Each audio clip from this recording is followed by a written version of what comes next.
taariikhda fikirka reer galbeedka ee cusub. Qaybta koowaad ciwaankan waxa uu ka koobnaan doonaa 3 kelmadood oo kala ah taariikh, fikir iyo reer galbeed, taasoo ka dhigan in aan laga warramayn taariikhda fikirka islaamiga ah, midka Soomaaliyeed iyo wixii la mid ah ee kaliya laga warramayo taariikhda fikirka cusub ee reer galbeedka. waxa si isweydiin ah ee taariikhda fikirka islaamku miyaanu isaguba taariikh fikir lahayn? Waa dhab, islaamku taariikh fikir oo sideeda u madax bannaan ayuu leeyahay, hase ahaatee 2 qodob ayaa keenaya in marka taariikh fikir laga warramayo inta reer galbeedka la hormariyo. 1 waana taariikhda fikirka cusub ee reer galbeedku waa ay ka horeysay tabariga Soomaaliduna ku jirto, Carabtuna muuqasho og tahay. Taariikhda fikirka cusub ee reer galbeedka iyo Carabeed Soomaaliduna waa ay ku jirtaaye waa ay isa saameeyeen. Taariikhda fikirka ee reer galbeedka ayaa saamaysa, waana wax aad looga naxo, balse waa lagu khasban yahay in iyada laga bilaabo. Qofka akhrisanaya taariikhda fikirka cusub ee bariguna waa in uu galbeedka ka bilaabaa. Haddaba maxay muhiim u tahay asal ahaanba in laga warramo taariikhda fikirka reer galbeedka ee cusub? Maxaase inagu khasbaya in aynu ogaal u yeelano oo aynu wax ka ogaano? Waxa ay la tahay in ay jiraan 6 qodob oo khasab inaga dhigaya in aynu wax ka ogaano taariikhda fikirka cusub ee reer galbeedka. 1 muhiimadda iyo culayska, maadaama fikirka ay leedahay iyo in fikirku yahay dhaqaajiyaha waaqaca. Marka laga warramayo waaqaca iyo fikirka, xiriirka ka dhaxeeya jiro dhowr madarasadood oo midba dhinac u jiido xiriirka ka dhaxeeya labadooda. Waxa ay qolo qabtaa in waaqaca la sheegaaba uu yahay jawaab celinta fikirka qofka maskaxdiisa ku jira, waxaana lagu magacaabaa subjective idealism, halka kuwa kala qabaan in waaqicu yahay asalka, halka fikraduna tahay wax ka dhasha waaqaca sida ay qabto philosophical materialism. Sida awgeed, maadaama dood weyni ka taagan tahay saamaynta afkaarta iyo in ay iyagu waaqaca hagaan, waa lama huraan afkaarta saamaynta ku leh adduunka iyo si gaar ah fikirkeena. 2 taariikhda fikirka marka la joogo, isbiirsiga iyo isku duldhisidda afkaarta ayaa qayb laxaad leh ka qaadata xaaladda marka la joogo. Waqtiga isbedelaya kaligii ma noqon karo mid keenaya haddii aanay jirin afkaar isdhammaystiraysa wada kobcaysa, sida afkaar falsafadeed, mid faneed, kuwa insaaniyadeed iyo wixii la mid ah.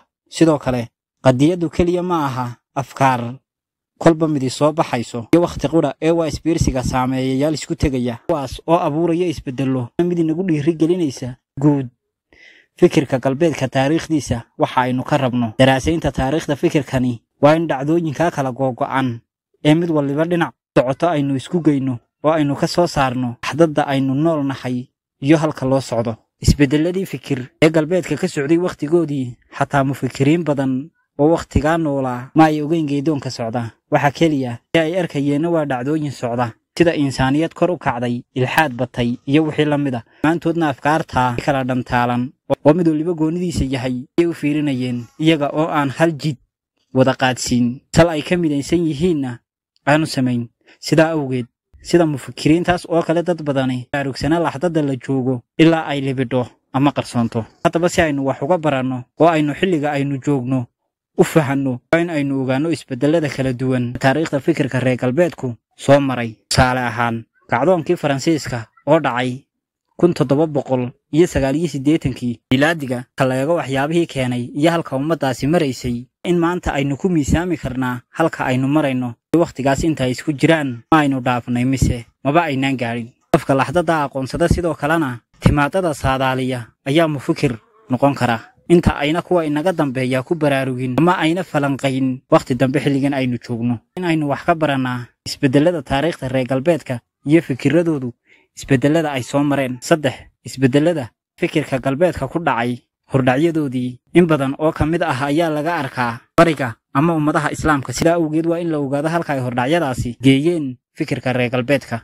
4 afkaarta galbeedku saamayn ayay ku leedahay afkaarta bariga. Sida awgeed oo ogaan karo saamayntaasi inta ay leeg tahay ilaa aynu ogaano fikirka galbeedka.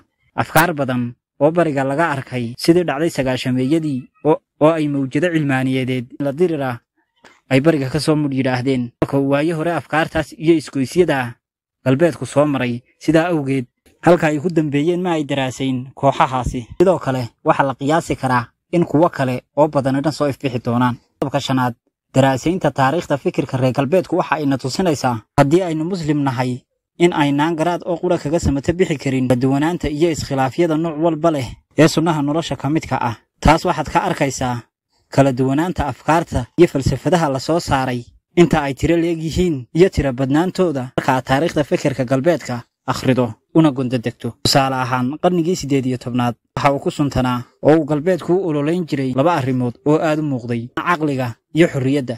daduna waxa ay qarniyada ahayd oo galbeedku ku doodi jiray in caqligu iskii fahmi karo koonka oo uu qawaaniinta kowniga ah ee guud keligii soo saari karo, yacni naska diiniga ah aanu u baahnayn. dib cusboonaysiinta casrigeegii oo ka dambeeyey waxaadana yidhaahdeen jiraan wax la yidhaa qawaaniin guud oo caqligu gaadhi karo ama soo saari karo. awgeed waxay taariikhdaasina tusinaysaa in aanu caqligu keligii insaanka hagi karin. qodobka lixaad ugu dambayn waxa muhiim ka dhigaya inuu taariikhda fikirka cusub ee galbeedka daraasaynaa waa cashirka ay ina bartay ee ah daciifnimada insaanka iyo in uu burbur ku dhacayo haddii uu alla weyne subxaanahu wa tacaala is yidhaa ka maaran, maadaama uu insaanku caqligiisa weyneeyey oo uu ku dooday in aanu u baahnayn diin ee caqligiisu ku filan yahay. kasta oo caqli ahaan insaanku isku weyneeyo waa mar kasta oo uu akhlaaq ahaan u dumayo. taasina waxay ka muuqataa taariikhda fikirka reer galbeedka. mar kasta oo ay garaadka aad isugu dhiibaan akhlaaq ahaan way libdhaan oo qarsoomaan ama degaan.